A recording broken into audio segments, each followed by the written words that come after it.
Welcome, everybody, to our Law as Code panel, more law as a feature and not a bug of smart contracts. So some of you may, when you think of legal agreements, think of a very long document that's hard to get through. The important stuff is buried somewhere in there. You don't know where.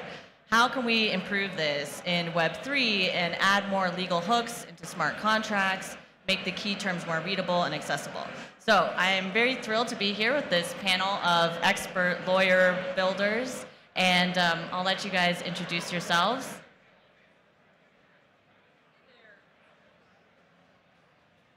Check, check. Oh, sorry, guys.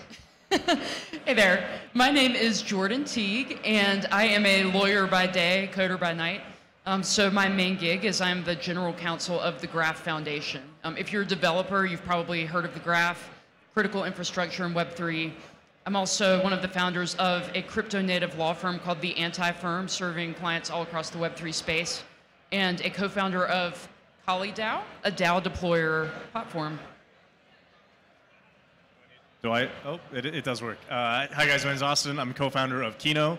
We are a film and television marketplace where you can go behind the scenes, A-list talent, films, some of the biggest blockbusters that are coming up. You can invest, collect, and experience. My background is in economics and law, so I'm very excited to be sitting with these two brilliant lawyers beside me to talk about how smart contracts, which are right now pretty dumb, can be iterated and innovate, and we can bring a lot of efficiency and opportunity to the Web3 space by combining our legal prowess and engineering prowess.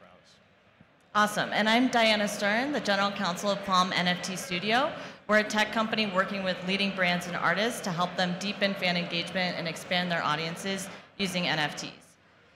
Okay, so Austin, I'm really curious to know how at Kino you guys think about incorporating legal agreements into smart contracts.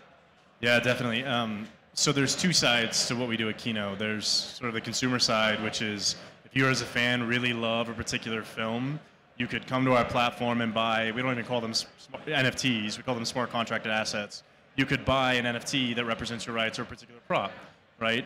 Now, just the smart contract alone is not legally significant enough in and of itself to constitute that full purchase agreement. So right now, we have a PDF that's linked in the metadata that you can go to verify that that is in fact the prop that you own, and then it has baked into it secondary transfer sort of rules and agreements and warranties and representations.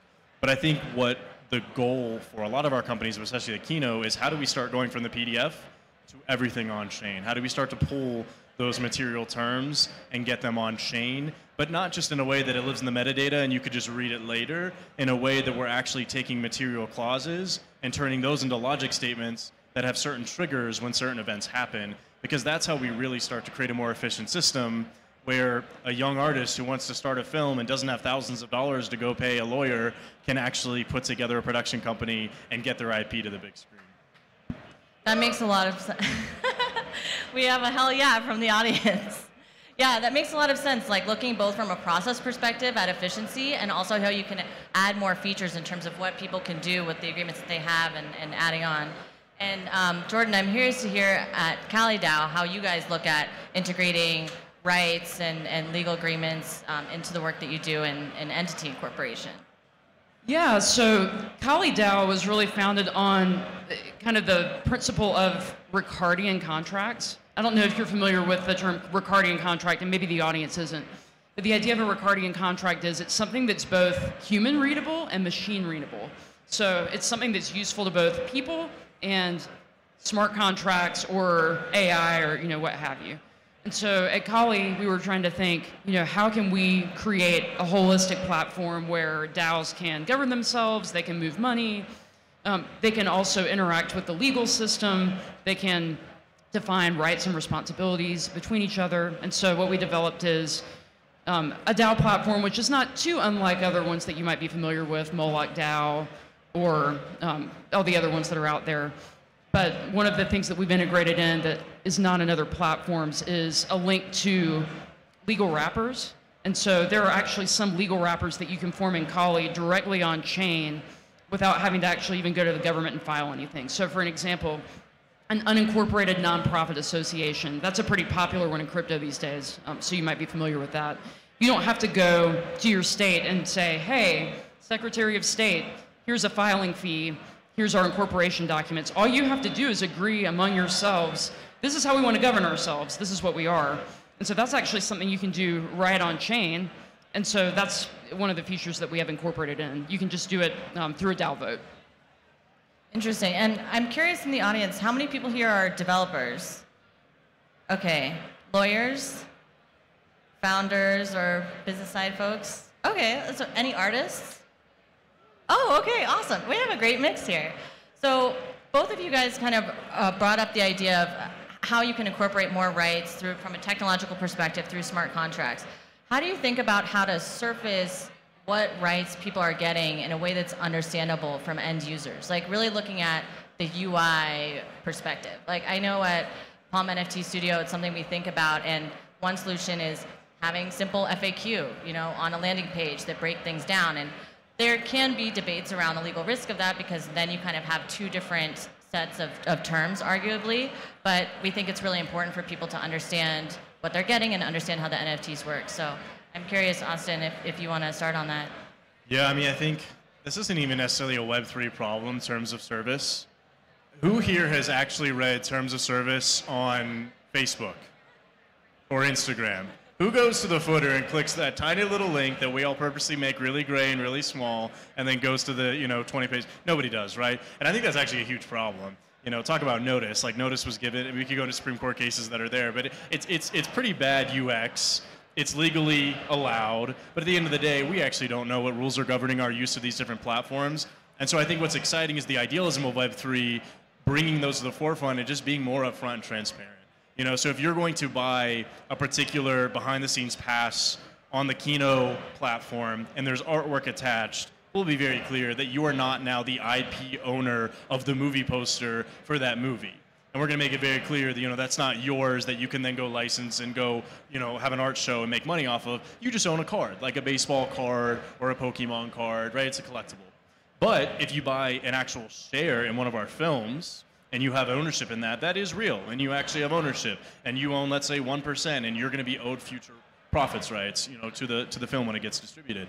And so I think at the end of the day, what we kind of have is an education gap in Web3 to the tech side, but also just what are we actually giving you? What are we actually offering? You go to OpenSeas, you click on an NFT, you buy it, you assume a lot of things about what you're getting, and really there weren't any necessary disclosures made, or if they were buried in a lot of legalese, and it was really hard to read, and it wasn't approachable. And so I think it's marrying both the tech, but also like if we're truly going to be transparent, if we're truly going to be decentralized, we need to actually put our money where our mouth is and just tell people, like, this is what you're getting, take it or leave it, and let the consumer decide that, yes, I want that. Because I think at the end of the day, too, some people, they just want to collect a card, and I just want this cool piece of art. I don't want to go resell it, I don't want to go try to have my own art show with it. I don't want to license it on clothing or paraphernalia. Some people might want that, and if we're more clear about what we're offering to folks, I think it makes a more efficient and more effective market, frankly. Jordan, what about you? What do you guys provide education in the form of documentation, or kind of how do you ensure? Because one of the amazing things about CaliDAO is it's super easy to set this up, but that can also lead to people just creating entities without really knowing kind of what they're doing or how to manage them.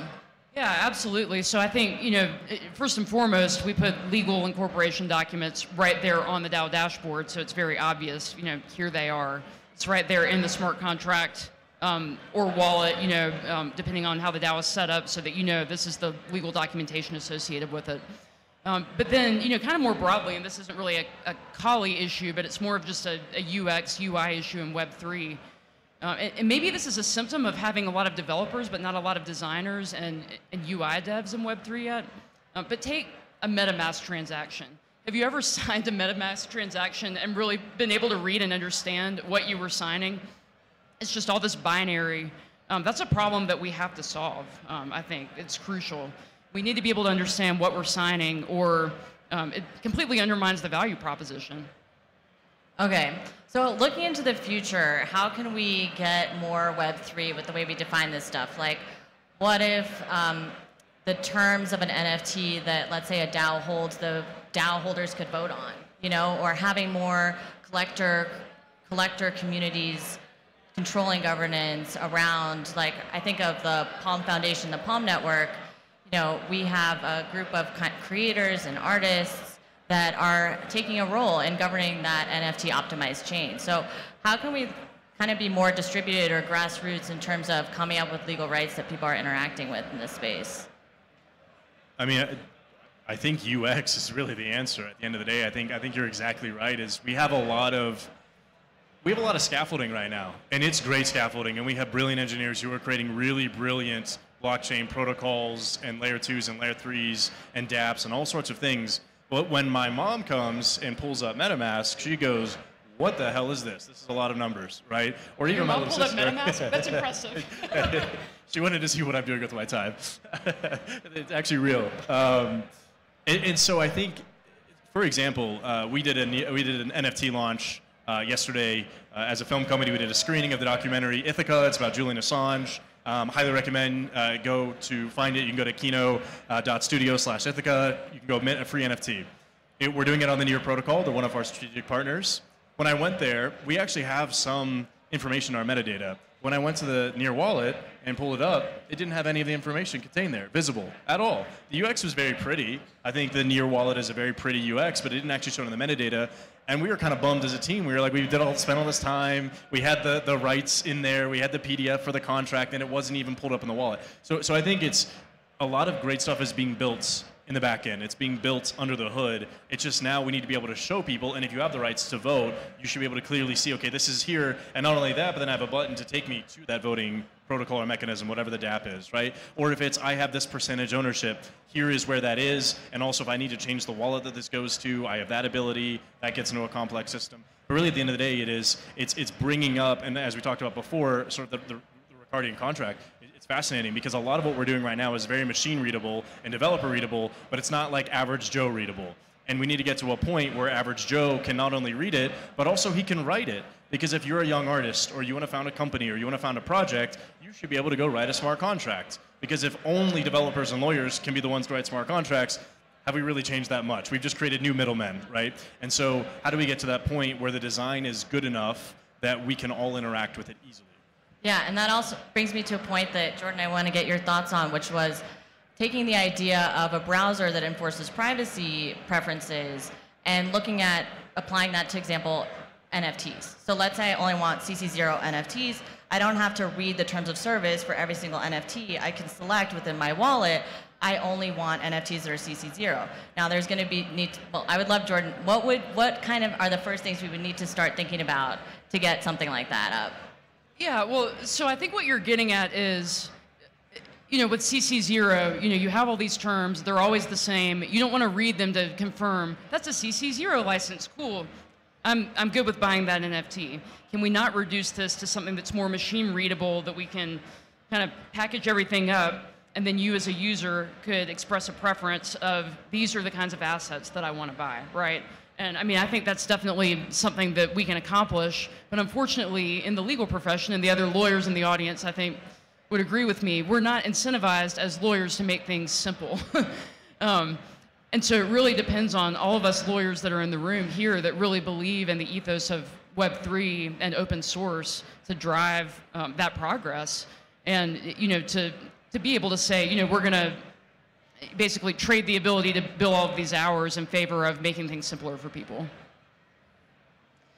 Yeah, so we've talked about rights, legal UI, how to bring more clarity there, a lot of innovative ideas from both of you guys.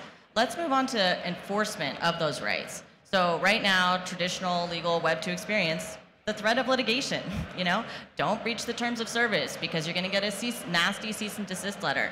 How can we think more like mechanism designers at lawyers and create maybe an incentive system or otherwise to sort of redefine this paradigm? Yeah, I mean, I think probably some of the ideal is how do we build reputational and social dynamics into the chain system? So there are worlds in which if you perform bad acts, it will reflect on your record. Now that can also get dystopian very quickly.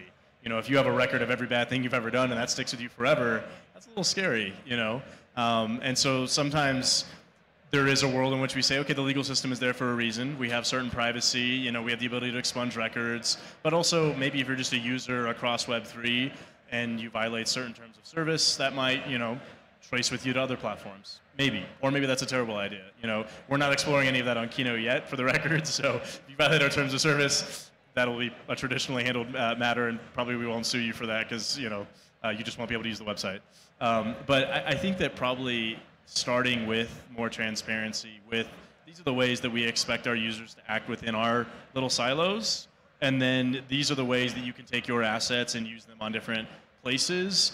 And sometimes there are expectations that follow that, right? Like if you're holding a Kino NFT and you're going to go now put that in another platform, something that's actually become a big issue for artists are, hate speech. What if you're holding a particular NFT and you modify it in a certain way that then you're, displaying hate speech on one of your social platforms, and the original artist is like, I don't want to be associated with that, right? So I think that we need to think more broadly about the way in which users are acting across different platforms. And I think that to some degree, we're going to still need the systems that are in place.